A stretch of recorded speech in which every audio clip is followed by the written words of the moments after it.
cet exercice avec une petite musique en générique. Ça va nous détendre. Alors, l'énoncé est le suivant. On va y arriver. Ah, j'aime tellement la musique. Alors, donc il faut rappeler d'abord ce que c'est qu'une année bissextile. Une année bissextile, alors la plupart des gens savent que c'est les années qui sont divisibles par 4. Ce qu'ils savent un petit peu moins, c'est qu'il ne faut pas que ce soit divisible par 100. Par exemple, 1900 n'est pas une année bissextile, mais à moins qu'elle soit divisible par 400. Donc, par exemple, l'année 2000 a été bissextile. Donc voilà, il y a 3 critères. Il faut que ce soit divisible par 4, mais pas divisible par 100, à moins qu'elle soit divisible par 400. Alors, voici des exemples d'années, mais je ne vais peut-être pas passer beaucoup de temps. J'imagine que quand même vous êtes au courant de ça. Alors, je m'étais dit que ce serait intéressant d'abord de vous montrer l'algorithme en pseudocode avant d'aborder la partie Python. Et donc, le pseudocode, donc c'est en français, hein, c'est d'exprimer le code en français. Les variables qu'on va utiliser, ça va être, il n'y en aura qu'une. Ça sera l'année que rentrera l'utilisateur. On va voir tout à l'heure comment ça va se passer. Le début du programme, on va solliciter l'utilisateur pour lui demander de rentrer une année. Il va saisir l'année en question, dont il veut savoir si c'est une année bissextile ou pas. Et il va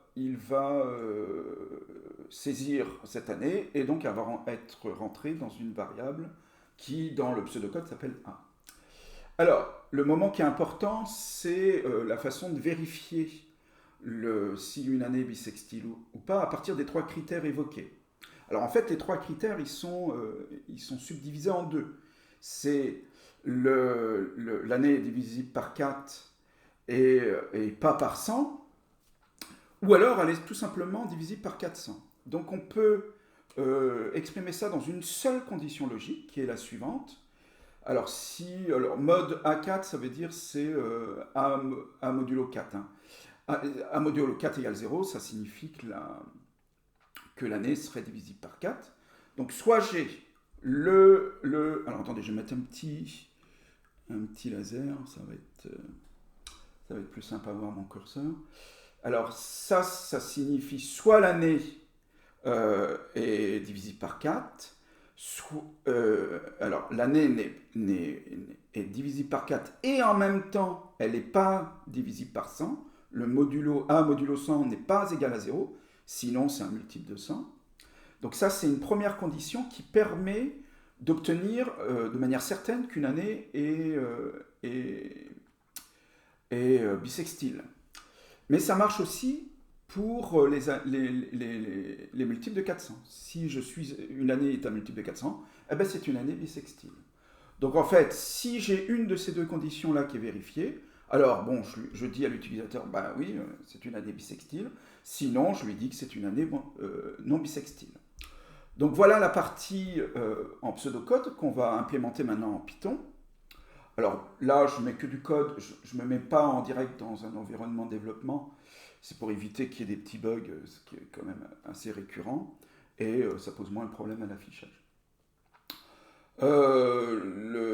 Donc là, c'est la ligne de code qui invite l'utilisateur à rentrer une année, et on a la prudence de convertir ce qui nous rentre en entier, parce que lorsque vous invitez un utilisateur à rentrer une donnée, peu importe laquelle, à l'aide d'un input, systématiquement, Python prend ça pour une chaîne de caractères. Or, nous, puisqu'on va travailler sur des modulos, on a besoin d'être sûr qu'il s'agit d'un entier.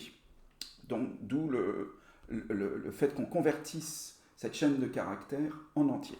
Donc là, à cette étape-là, à la fin une fois que l'utilisateur aura rentré son année, dans notre variable année, on aura la valeur entrée par l'utilisateur. Ensuite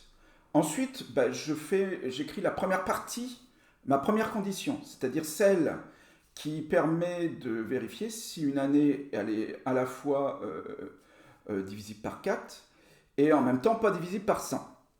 Alors le modulo sous Python, voici sa syntaxe, c'est le pourcentage. Donc année pourcentage 4, c'est le modulo, c'est année modulo 4, pardon. N'oubliez pas que lorsque vous faites des tests conditionnels, le égal, c'est un double égal. Donc là, on vérifie si cette année est divisible par 4 et qu'en même temps, ici, elle ne sera pas divisée par 100. Alors le modulo, c'est toujours le pourcentage. Année, pourcentage 100, c'est année modulo 100. Et le point d'exclamation égal, ça signifie différent. Donc il faut que ce soit différent. Oh, il y a une petite erreur ici. Excusez-moi, je voulais éviter qu'il y ait une erreur. Là, en fait, alors je vais écrire dessus. Là, en fait, alors on va mettre un stylo. Là, en fait, je ne sais pas s'il écrit. Non, il écrit pas. Donc, c'est pas grave. Là, en fait, ici, c'est 0 ici. Hein. C'est 0 ici. Ne vous méprenez pas sur... parce qu'il faut absolument que l'année ne soit pas divisible par 100. Donc, modulo 100 égale 100, ça veut... Ceci dit, ça se trouve, ça marche aussi là. J'ai pas envie de trop réfléchir parce que c'est idiot de mettre autre chose que 0, mais il n'empêche que je crois que ça marche quand même. Là, bon, dans ma précipitation, j'ai mis la deuxième condition qui fonctionne, c'est-à-dire que si l'année est divisible par 400, eh ben, ça donne une année bissextile. Alors là, bon, il n'y a pas de couac. C'est bien année modulo 400 est égal à 0, ça marche. Tous les multiples de 400, ça marche. La plus proche, je ne sais pas trop si vous étiez né en 2000, mais la plus proche de nous, c'était 2000. Et on n'est pas près d'en revivre, ça va être 2100 n'est pas un multiple de 400, donc le prochain, c'est dans longtemps. Ensuite, le plus dur est fini.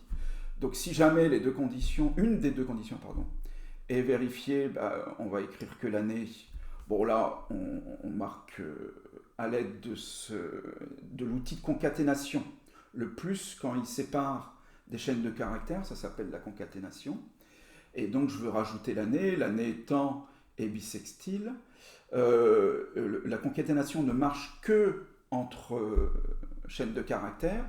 Ici, si je mets année tout court, ça ne marchera pas parce que je ne peux pas concaténer une chaîne de caractères avec un entier. Donc je suis obligé là de revenir un peu en arrière par rapport à tout à l'heure, c'est-à-dire de convertir mon entier en chaîne de caractères à l'aide de la fonction str. Et puis sinon, si une des deux conditions n'est pas vérifiée, l'année n'est pas bissextile, tout simplement. Alors, je vous ai mis une copie d'écran des résultats. Donc voilà, lorsqu'on fait tourner, alors moi j'utilise idle pour des raisons pédagogiques quand je fais ce type de travail. Donc voici, là on a le shell Python et les sorties pour l'année 1938, 1940 et 2000. Et voilà, la correction est terminée. On a encore une petite musique.